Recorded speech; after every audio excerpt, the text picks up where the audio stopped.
All right, guys, happy holidays and welcome to another edition of a Lights Out. This will be Lights Out episode number 39. That's right. We are marching towards the big 5-0. Just 11 more episodes to get there, but got to get through episode 39. We can't get through it without your help. So if you have yet to subscribe to the channel, make sure you do that. It's a good little boost for us, as well as liking and commenting on all the content. We appreciate it. So before we dive right in, I do want to extend some condolences real quick to Jay Mook. I know his father passed away a couple days ago. So Jay Mook, definitely a homie, man. Wishing you and your family the best, and sorry about your loss for sure, my brother. With that said, though, Light and Cosmos, happy holidays. And how are you gentlemen doing? You go first. I'm doing great. That's it. Wow, I guess you're rusty to the podcast. I'm doing fine. I actually started. I had my very first Japanese class yesterday, so I'm finally learning Japanese officially. So I have a teacher for that, taking classes, and that's going to be great. I have another class later today, so that's going to be fun. Other than that, feeling pretty festive this Christmas, so we're gonna have a nice Christmas.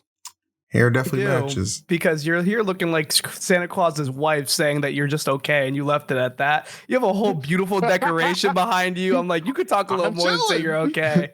I'm great.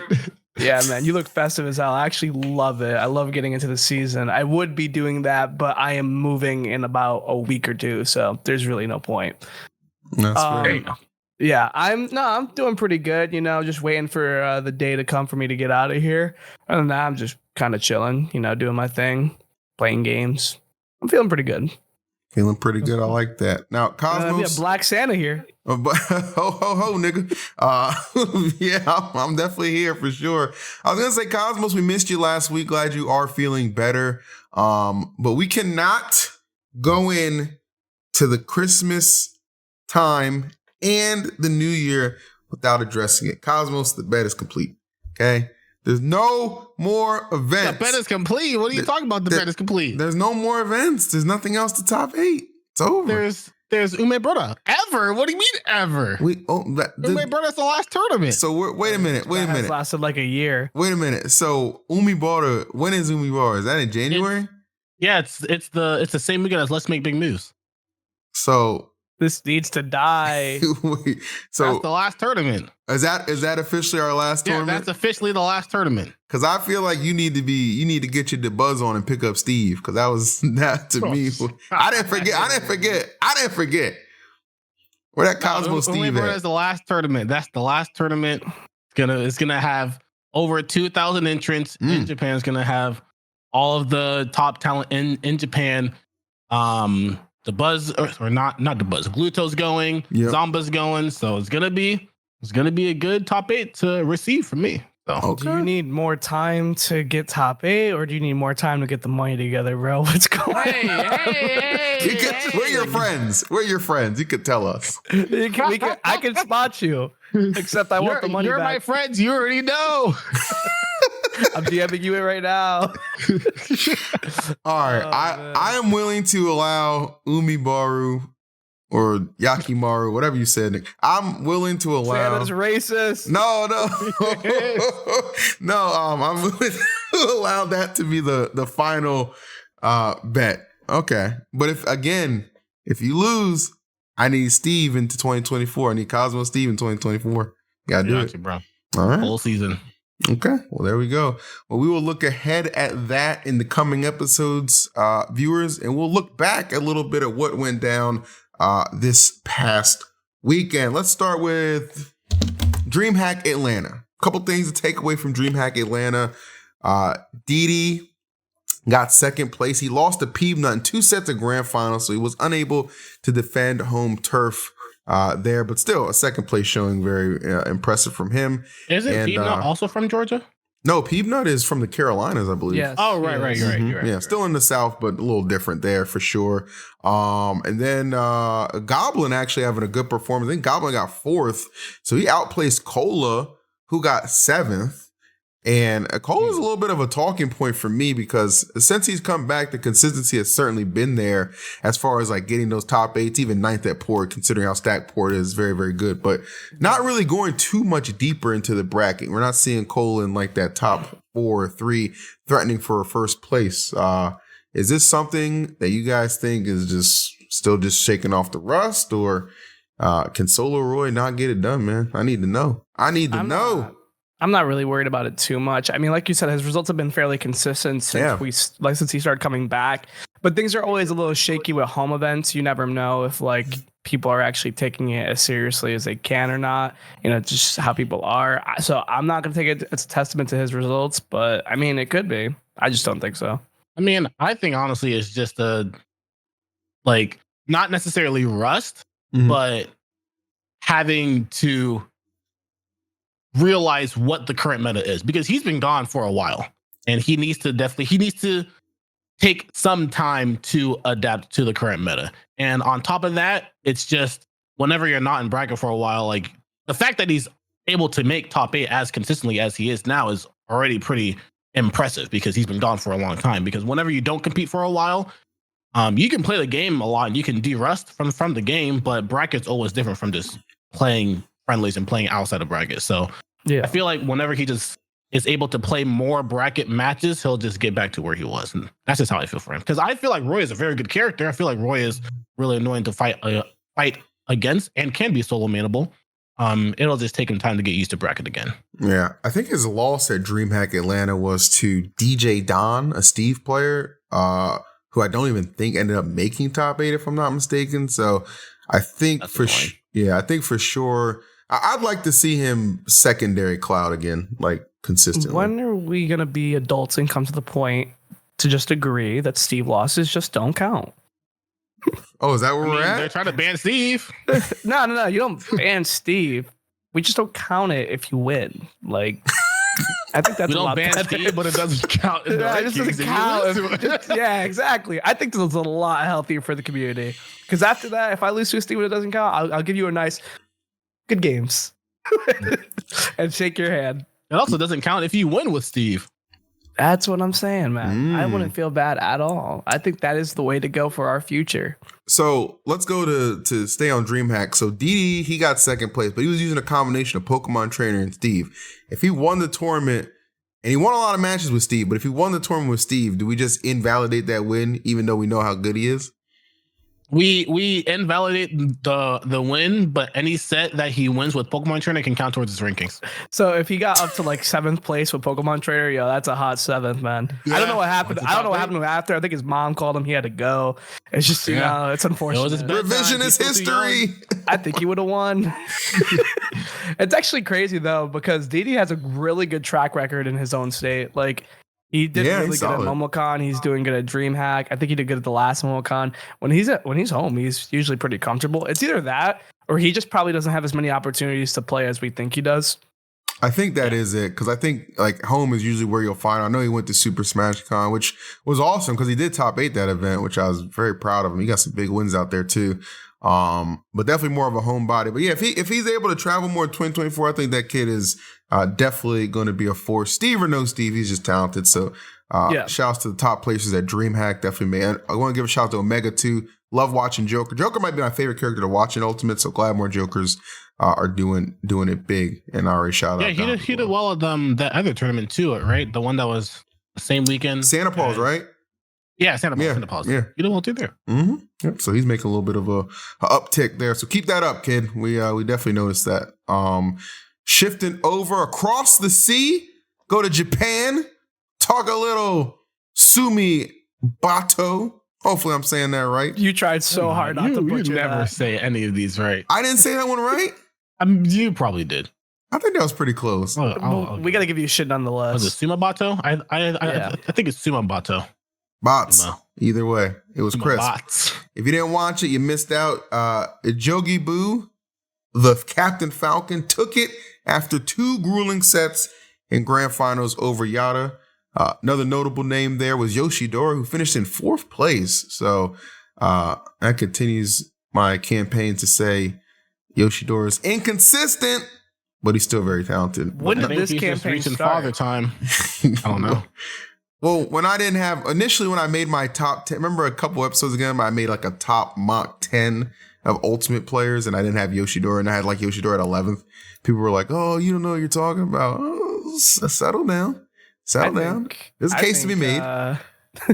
You found out Ken wasn't the one who was rude to you. That's all those exactly years what ago, I was thinking. And now you got to go to a different Japanese player. Is that what it is? Hold on. First of all, Ken is a generational talent, great in multiple titles of Smash. We got to put respect on my man Ken's name.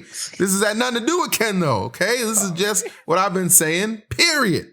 Just my 2 cents. Like I say, he's probably actually at 10th. I'm just saying it wasn't that big of a flabbergasting moment when I said, well, maybe he's just like 11th or something. But, we'll get to the rankings or whatever. But what do you guys think about Captain Falcon? I mean, we know Jogibu is solid, but him taking the whole event over Yada, that's pretty damn good. Give him some credit.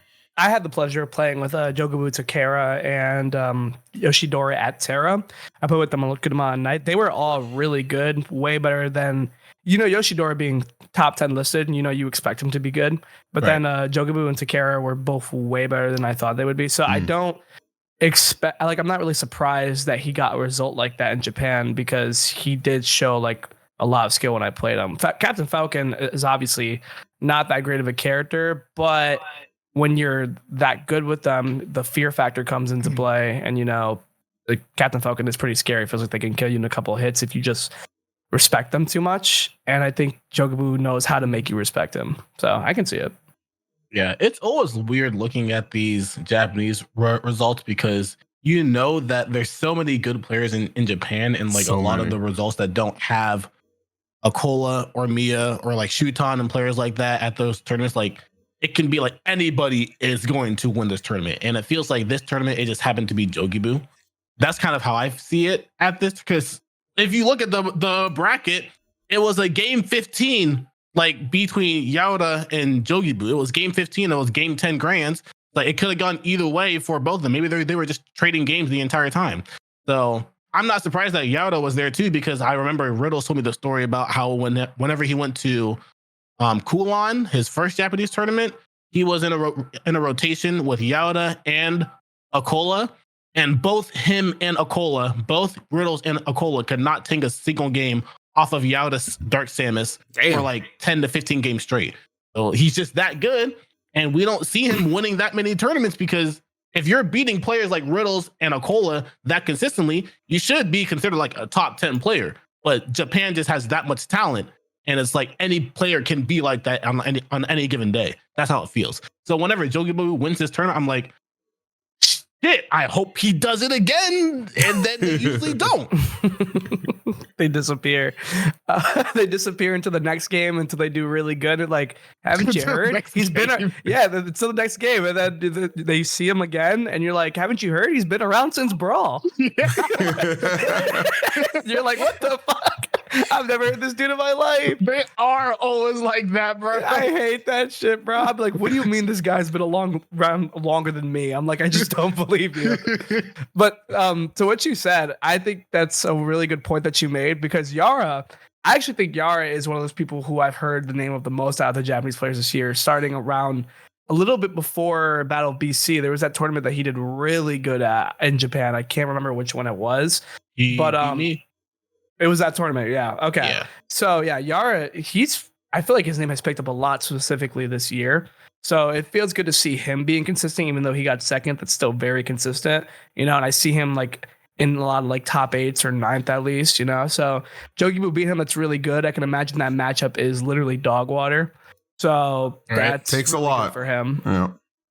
Yeah, man, it does take a lot. No doubt about that. Well, Japan keeping it interesting to say the least, which will swing us back to the States for, you guys have been waiting for this, our final event coverage of the episode. CoinBox IRL took place. And, I gotta say, if there was an MVP award to assign, which I might start doing, there's an MVP award to assign to that player at that tournament, it actually wouldn't be either of the players who was in grand finals, that being Sonix or Spargo. I'd have to give it to Lima, because Lima went there, played through the LCQ, okay, then had to play through all the bracket, I mean, holy crap. Like that is just like a 13, 14-hour tournament day slog of having to just beat some godlike players, go game 5 with a lot of people.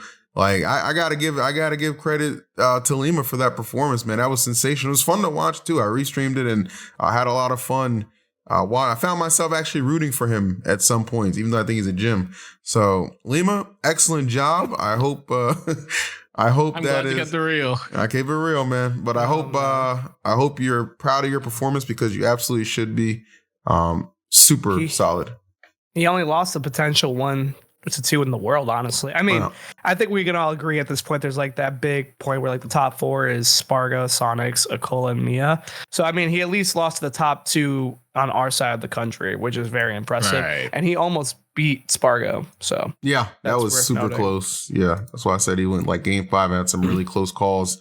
Obviously, losing to Sonix 3-0 and losers finals not really a surprise. I know he struggled with Wrath. I think at Genesis Black he lost to Wrath. So I think that's just a tough match for Bayo for sure. But nonetheless, great performance. There some other notable placements. Riddles.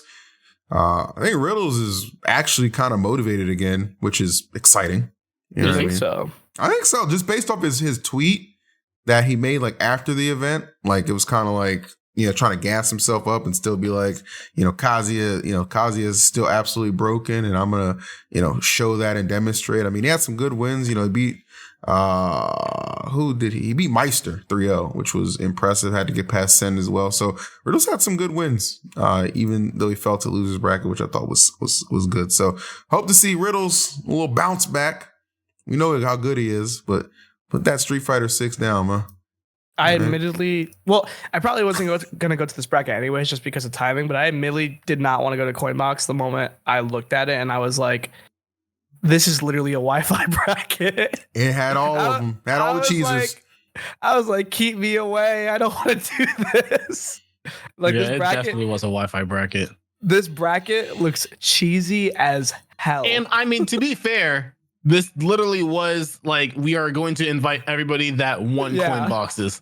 So we invite everyone that won Wi-Fi tournaments. It looks so cheesy, man. I just couldn't be there.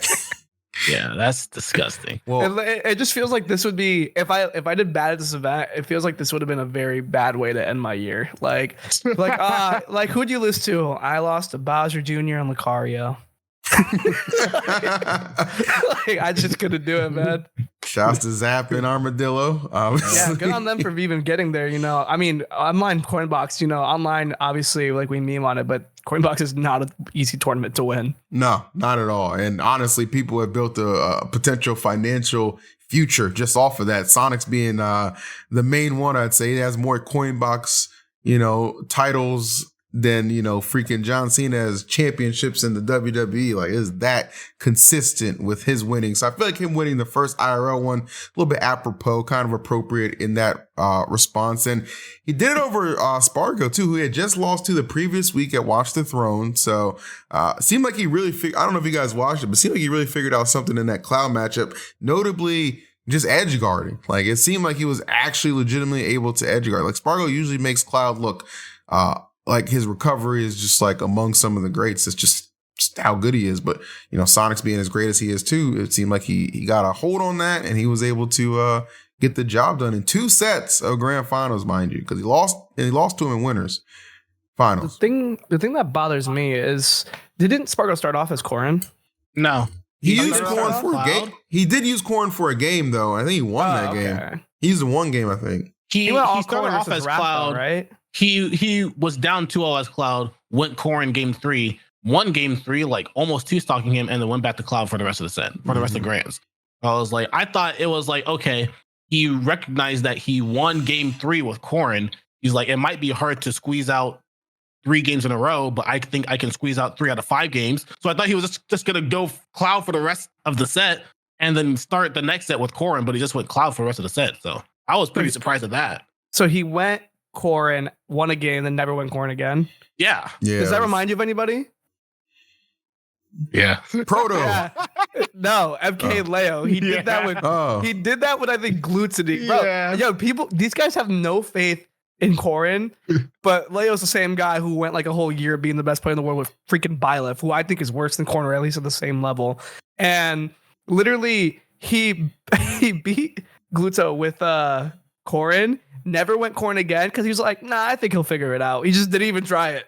I was like, what the heck? I don't know if he tried it later down the line, but after that win following that, he did not try it. And I was just like, what are these Mexican players like mentality, bro? They think they can get a win with Corrin. They're like, all right, she's shit. We can't do it anymore. Here's what I think.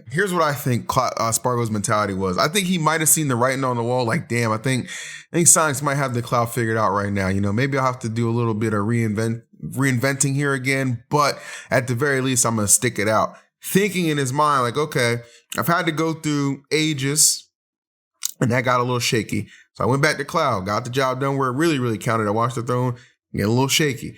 Okay, the Corrin's got the potential. I don't want to give him too much data on it yet. Let me just stick with Cloud. If we take the L, we take the L. But I'll save the Corrin for the 2024 season when I really think I'll need it against him. Because this Corrin has beaten Raph like several times over the last week, online and offline, right? So the Corrin does have the potential, I think. At the tournament. Yeah. Of Corrin. Yeah. Of Corrin. Yeah. So I think he's thinking, let me just save this and not let him get accustomed to it just in case. That's what I think. I think he's big braining it.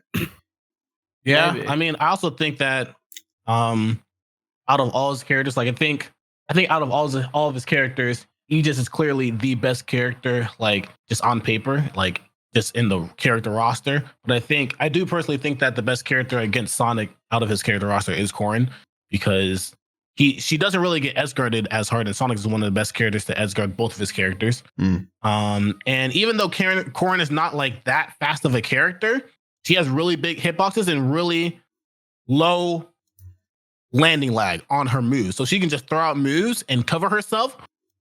And if you don't hit him, you're still safe. But if you do hit him, you can always convert off of it, and you can keep Sonic in disadvantage for a really long time. So I do think that like, and you can obviously edgeguard Sonic as well with Corrin. You can't really do that too well with the other characters. So I do think that Corrin is probably the best option for, honestly, both him and Leo to use against Sonic, because I know that they are both struggling against Sonic. Spargo less so because he's like going back and forth, but I don't remember the last time that Leo has beaten Sonix. I think it might have been with Corrin, actually. I'm not entirely sure. I think you're right. Regardless of which, I was going to say, like whatever he does, if he stays Corrin or not, he's going to have to lock in with that character, because I think they're just playing at a level where they obviously have mutual respect for each other. They both understand the position they're in. And it's like, counter picks aren't going to save you at this point, you know? It's just going to be like a who's the better player at this on this day type of thing, because they're both extremely consistent right now to the point where they're all each other have to really worry about. And I mean, we've seen that many times where it's like, okay, well, it's not about really counter picking anymore. It's really just about who's just a better player at that moment. So I wonder if he'll get a win with Corrin, but I'm more curious of, will the future lie in him staying Corrin and like the future of their sets, versus if he's gonna like go Cloud and stay Cloud in the future. I think that's very interesting to see. Right. So I feel like it would. I feel like it would just rely on staying Corrin, because I feel like, just personally, it definitely can revolve around who is just the better player on that day. But at the end of the day, like it can be who's the better player on that day. But with the character archetype that Spargo is playing, he can be the better player. And then Sonic can just be like, well, I'm losing really hard. Let me just throw him off stage every single time and just Hail Mary, try to edgeguard. And it could work. It's not going to work like that with Corrin. I feel like if he plays Corrin, then it is like, okay, we are both playing two consistent characters in neutral, off stage, and in disadvantage, advantage state. It is just who was the better player on this day. Yeah. So you don't think like there's a world where Spargo just rotates, like even in like the same set, he could rotate and just try and keep him guessing with like Cloud, Aegis, and Corrin?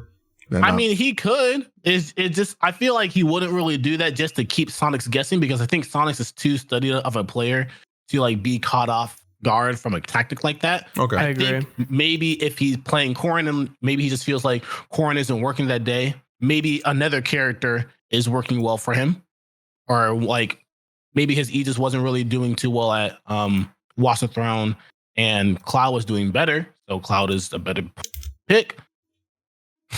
Yeah, I feel like I just feel like Corrin would be the most consistent option down the line. Okay, fair enough. Good. I don't know about that, but I can see it. But that's like a matchup thing that you truly believe. I don't think it's like even a factor of like his Corrin not being good enough, but like how much he plays the character outside of the Sonic matchup that decides for me whether he's going to keep playing Corrin versus him or not. You know what I mean?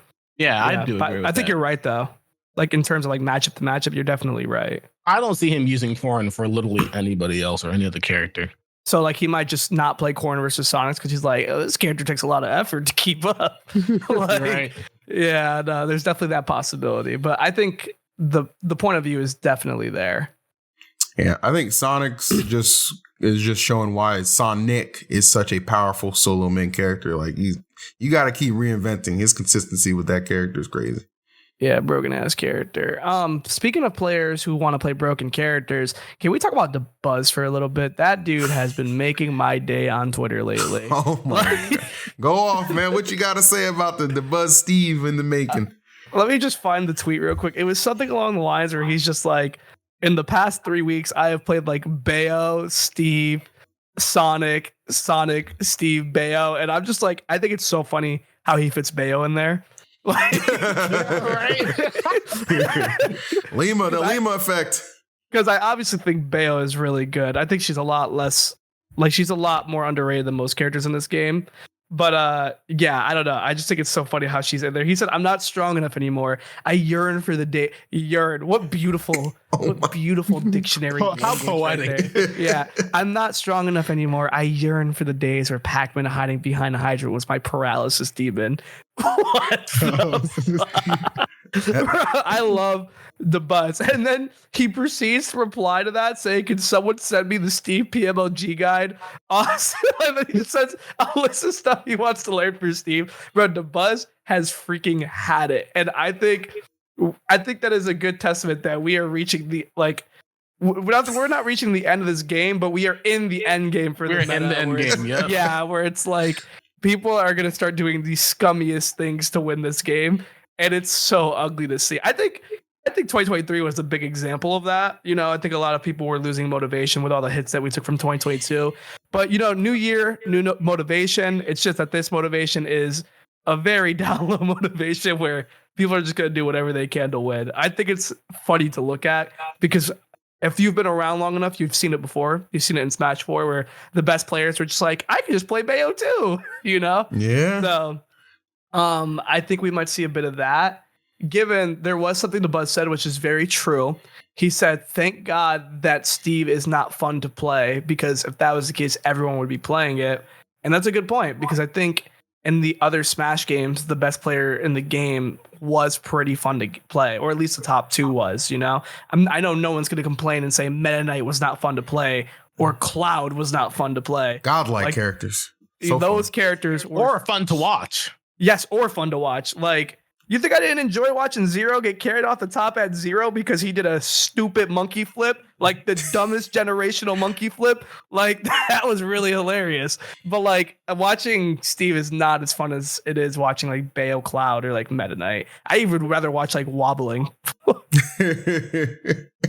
Like, it's actually crazy. I do agree with that though. I think there'd be a lot more Steves if the character was fun. What do you guys think? I would agree with that. I think that, I mean, Steve's in an interesting spot because there are, like, this is the largest character roster we've ever had. So you have like so many options of like who you want to play. And there are a ton of good characters too, but Steve is different from the other characters. And I still stand by the fact that Meta Knight's the most broken Smash character of all time. But where Steve is different is like he doesn't operate as a Smash character. Like it's been said a million times, you're playing a different game.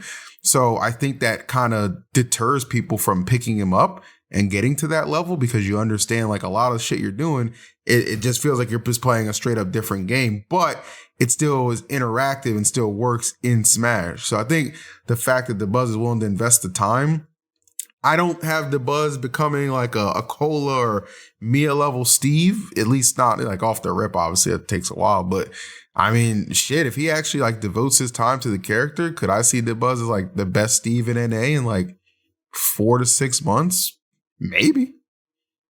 And I'll be honest, the competition ain't that hard besides owning. I don't even think it would take that long. No? I don't even think it would take that long. Uh-oh. Talk, King. Let's bring the reality in this. It's not that hard. Okay. It's not that hard. Okay.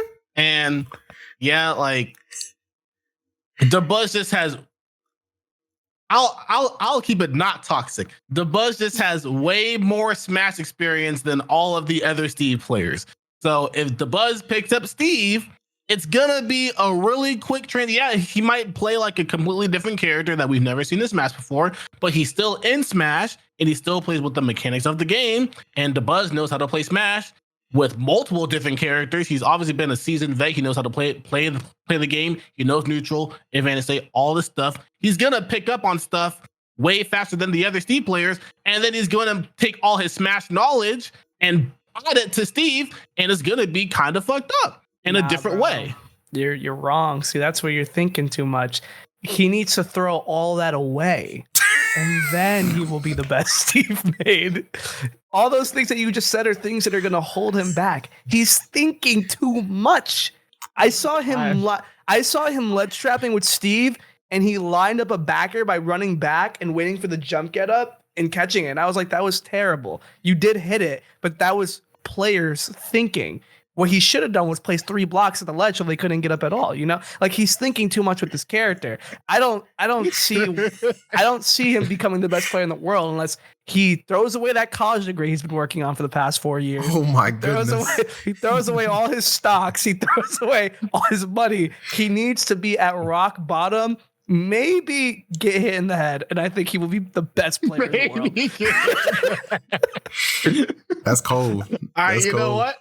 If he does everything else, I'll do that last part for him. Oh, all right, I'll give it up. Lights out domestic violence. You already know. Whoa. That's not the kind of. It's not the kind of gifts I'm trying to deliver. Let's take it Just give him a rock and a Christmas gift. Oh my goodness. That's freaking funny. Look, maybe I oversold it a little bit as far as like the difficulty level goes, but that's kind of didn't want to shortchange some of the great Steves out there in the community. You know, like I mentioned. 16. Shut up. Okay. I'm just saying.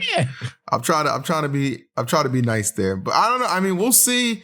I don't know when we would see his like outside of a local level. I guess the next like the big tournament we'd see it debut at is like a Genesis 10 because Luminosity Makes Moves or Let's Make Big Moves, whatever acronym you want to use for it, has Steve banned.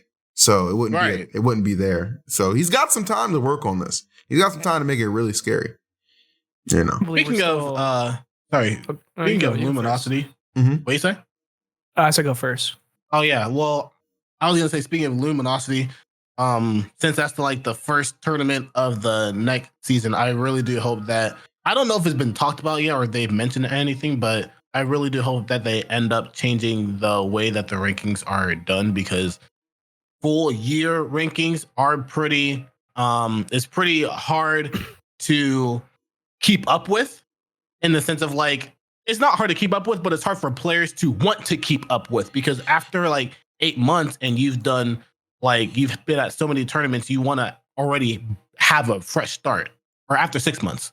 So having it be a full year, and it's like month 8 and you've already lost to so many players, or you've gone back and forth with so many players and you can't have a fresh start. I feel like that might also be why some of the players are like, okay, well, I'm not going to go to as many tournaments, or I don't feel like going to as many tournaments, or I don't feel like trying so hard at so many tournaments because I've already like solidified my placing. So doing well at this tournament or not doing so well at this tournament isn't going to change it so much. I feel like that's something that needs to be changed, because it's definitely adding to the dull feeling in the community. Bro, you're not even the same person by the end of that year, man. Like, I hate it so much. I think I talked about this on last week's podcast, and like, they really should get changed. I talked about it on Twitter. I heard people in Luminosity were talking about it. I really hope they do make the change, because I don't want to hear something like, well, you did get 13th that one time at your monthly in February, and it's like December, bro. Like, I hate that so much. Where did our figureheads go wrong? Where they just like always listen to the opposite of what we say? Like, not even like 2 years ago, we had like a whole conversation where it's like, hey guys, 2 rankings every 6 months, that's kind of a lot. What if we get like a month break in between? And they were like, fuck you, a year on a year on a year. Like, how did that happen? Like, how do we always go in the wrong direction? It's truly impressive. Like, I just don't get it. I just don't get it. Yeah. I don't get it. Actually. Sometimes it's gyms with power, bro. They be power tripping. I do think I've noticed the conversation. Even when we had Spargo on last week, shouts to Spargo, he was like, "Yeah, your rankings are dumb. Like you have all these top players, like faces of your scene, saying like we don't want this." So I think there's going to be a reversion back to at least every 6 months, which would make so much more sense.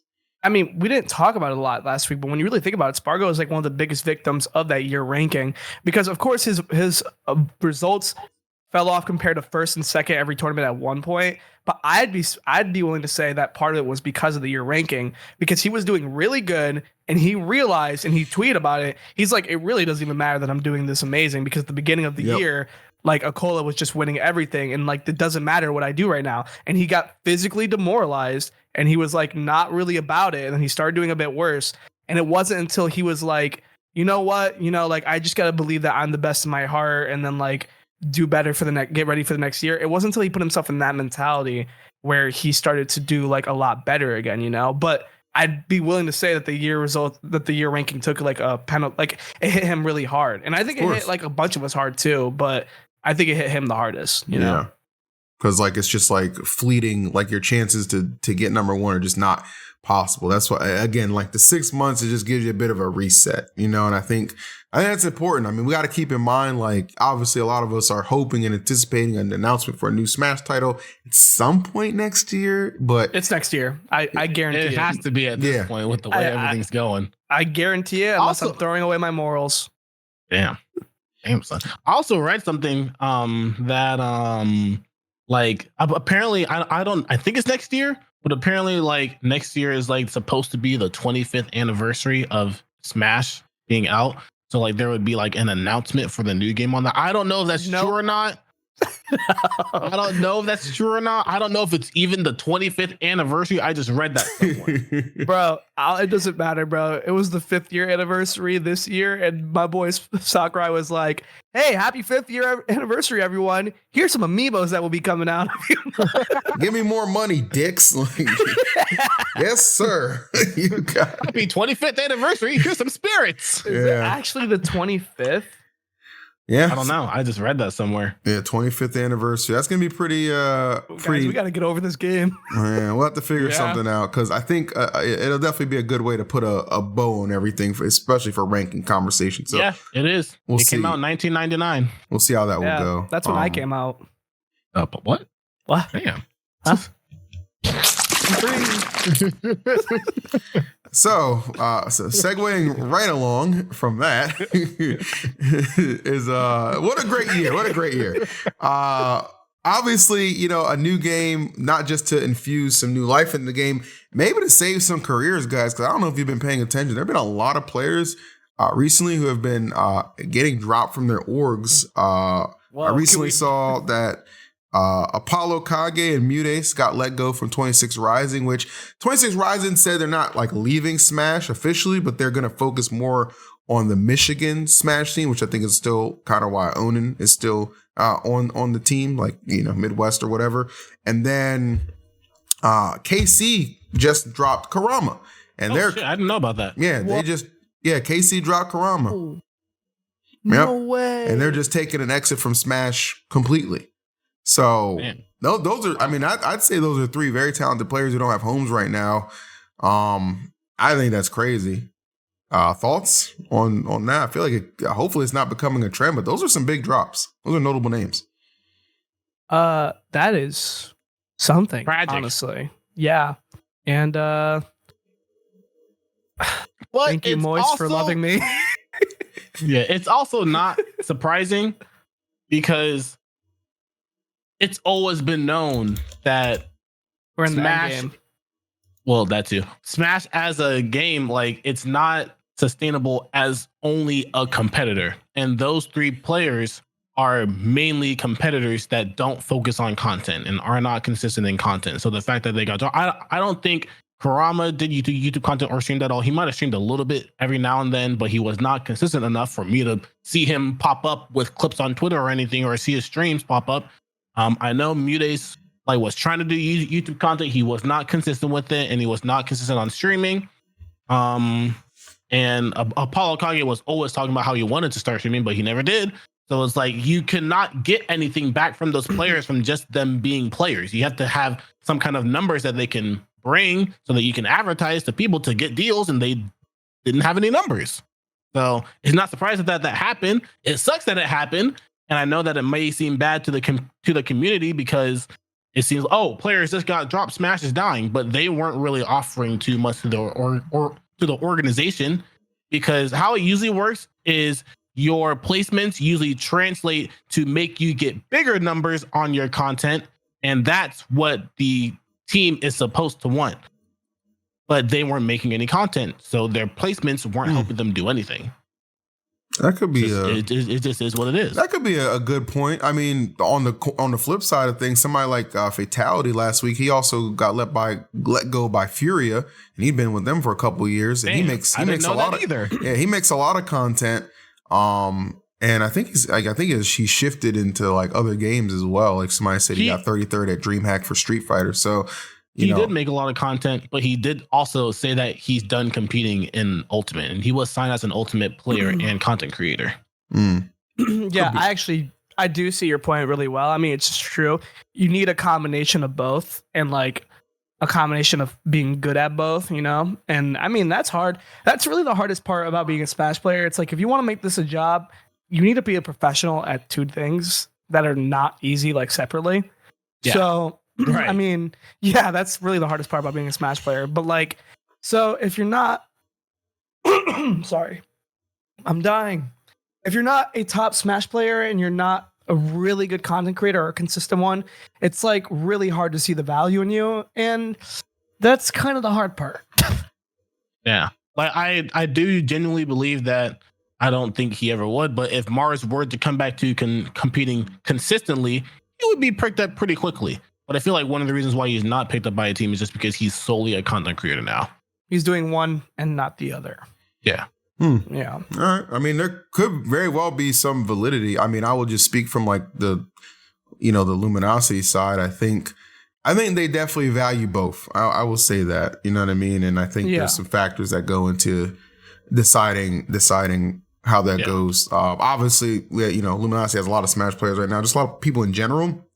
So those doors are not open right now, unfortunately. But hoping all those guys are able to find a home and bounce back and have a sustainable 2024, because that definitely sucks. Maybe I feel like I feel like obviously if you are a top Smash player, you are a top 3 or a top 5 Smash player, that gives you more leeway. Yeah. And then obviously if you're a really, really big content creator, that also gives you more leeway. I'm pretty sure if you were a Nairo sized content creator, you could get a really big contract. Well, regardless. He's the biggest Smash player content creator for this game. Right. Not little Z or something like that. Right. More so, yeah. Nairo's definitely the biggest content creator. But I'm saying if you were that big of a content creator and you weren't that good at Smash, but you still competed, you would still get signed, even if you didn't go to that many tournaments. And I think it's a bit vice versa as well. Yeah, if Mars was as big as Nairo, he would get signed because he still goes to the tournaments every now and then. I don't think he's going to Genesis, but he's going to the France tournament. Yeah. So it just depends on what the team wants at the end of the day. No, yeah, I definitely agree with that. I could see the other side of it as well. And maybe this is just a bit copium, but I do think if you are a very good Smash player and you do content, even if it's not doing that well, I think they'll keep you for a while to see if, in this current era, I mean, I think they might keep you for a while to see, if there's potential for a new game coming out because you're at the top of the top, So, they want you for the next game, obviously. Yeah. And which is really smart, too. Yeah, but I think that solely depends on, let's say next year that nothing happens with Smash. They're going to be all right, well... Yeah, right. This has been a long ride. Yeah, we tried. Yeah, so we tried. It's really hard. It's definitely better. It's definitely better to be a bad player with good content than a great player with bad content, because they will not keep you for that. But I think you'll still get dropped if you don't do both, unfortunately. Yeah. It's sad but true. Yeah. In terms of me, I'm a pretty good player. But you got content, you got lights out. That's all you need. Yeah, we got lights out. I'm on Naruto stream every day. Yeah, soon you'll be on my stream every day. No, time being used. And then when I move, hopefully I'll be on my stream every day. Keep dancing, Jim. We're not done with you yet. But here's the thing. I ain't committing to it. I'm going to do it, but I ain't going to promise I'm going to do it. That's when I don't do it. That's a good point. You know what? That's perfect, Light. That's perfect. I have a suggestion, okay? There may be a way for you to start making some money the easy way, okay? Oh, haven't I given you enough? All right, go on. No. I'm not even talking about that. I'm talking about some of these new rules that our friends at Twitch have implicated, okay? Let me tell you, this last week on this website has been something to behold. At one point, they adjusted the TOS to where you had, like, what are those AI VTubers? You had naked VTubers. I'm talking about legit naked VTubers, okay? Boobies out, vajayjay out, not shaved, by the way. How you gonna have a virtual model and not at least do a trim? That's crazy, bro. Get your ass in Photoshop, bitch. I ain't trying to see that shit.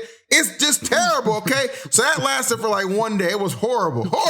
Okay, they reverted the changes back, thankfully. But they still got things going on. Like you can do like all this crazy twerking and just all like they got the new meta right now is to stream with your shirt off and just like this. You know what I'm saying? The camera just gonna ask about. Just barely. When did that start? What happened with somebody, that? Wait, time out. Somebody said the virtual bush is crazy. The virtual bush is crazy, bro. Like what virtual taper.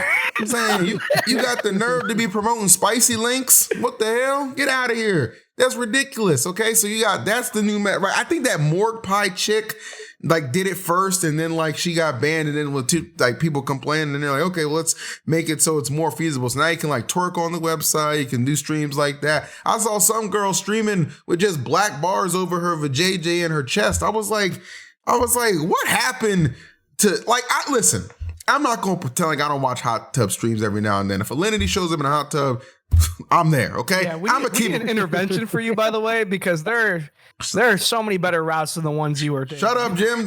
This ain't about me. Okay, I'm just keeping it real. Okay, it should be about you. All right, if that bubble butt is there, I'm there too. Okay, that's not the point though. Watch porn. We have shut up, Jim. We have lost ourselves. We have lost ourselves, okay? And you have lost yourself. Corey, shut the hell up! This ain't about me. You need to stop. Listen, you definitely lost a lot of money. Shut up. I'm doing a lot of. Why do you think we don't see the sponsor money? We now know what he's putting it towards. All right, here we go. All the lights on YouTube money is going there. When I make those jokes saying help because he's not giving us any of the YouTube revenue, this is where it's going. Yo, did you see that one tweet about like how like someone from like the counter or something like was spending all their money on OnlyFans? I feel like this is going down the same route. That's where it's going. Listen, the only way to learn how they operate is to actually see the content at its purest form.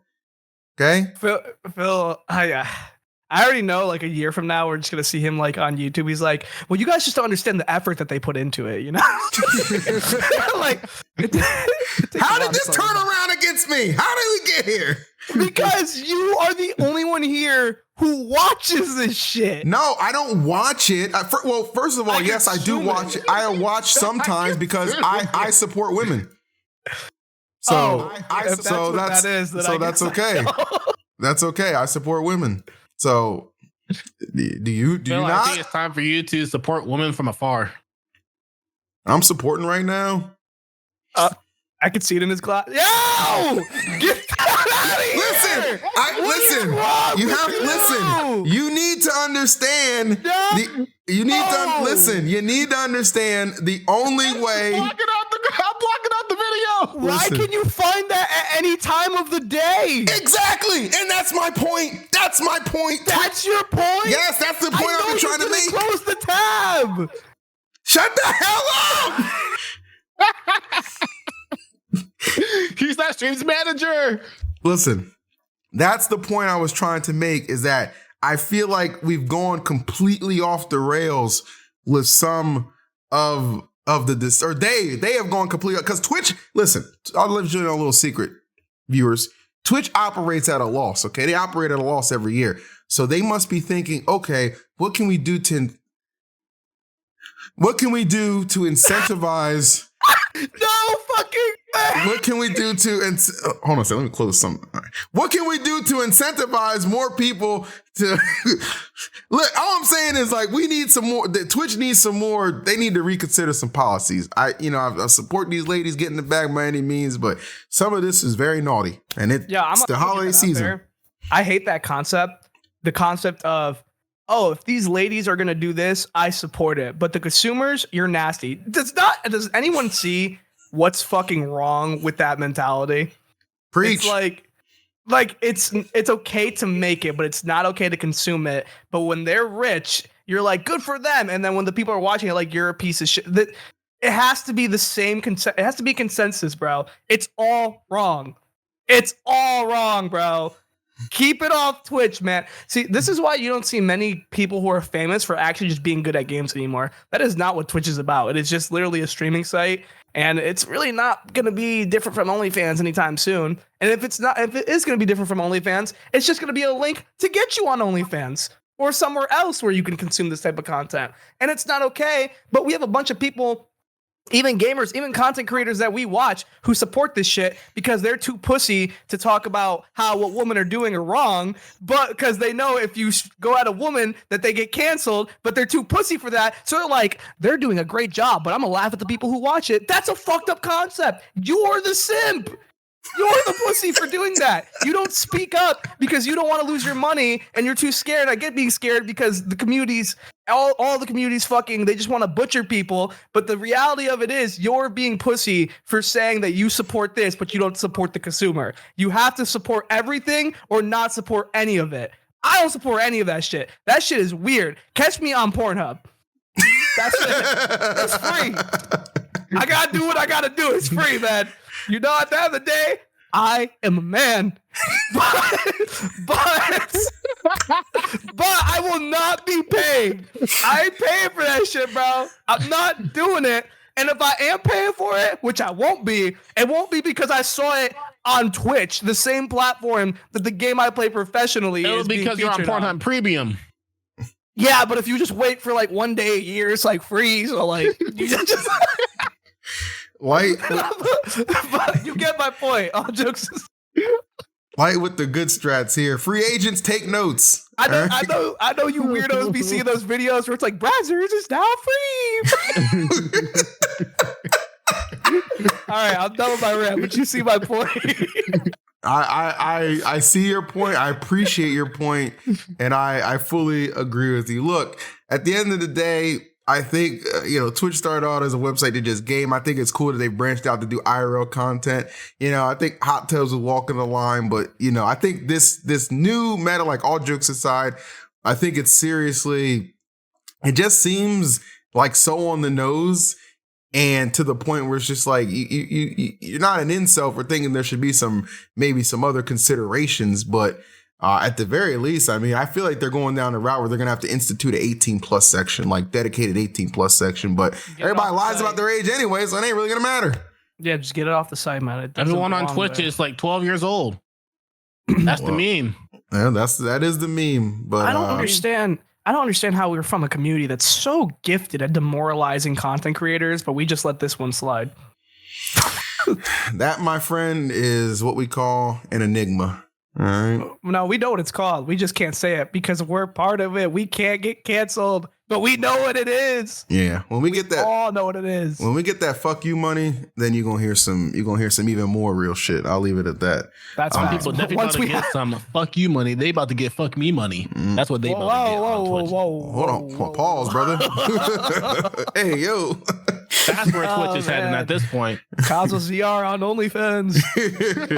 Welcome back, man. Just make sure your VTuber has a taper down there. Oh, all right.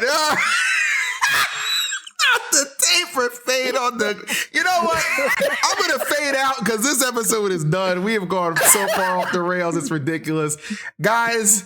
If you enjoyed the episode, and I know you did, like, comment, and subscribe because we always bring the vibes. I know you know the vibes. And real talk, a big happy holidays to not only the viewers out there and the listeners, but two of my best friends, Cosmos and Light. It was always a pleasure. And hopefully this was a treat for a lot of people. That was a good episode. I enjoyed it. That was great. Happy holidays. Happy holidays, everybody. Take care. We're out of here.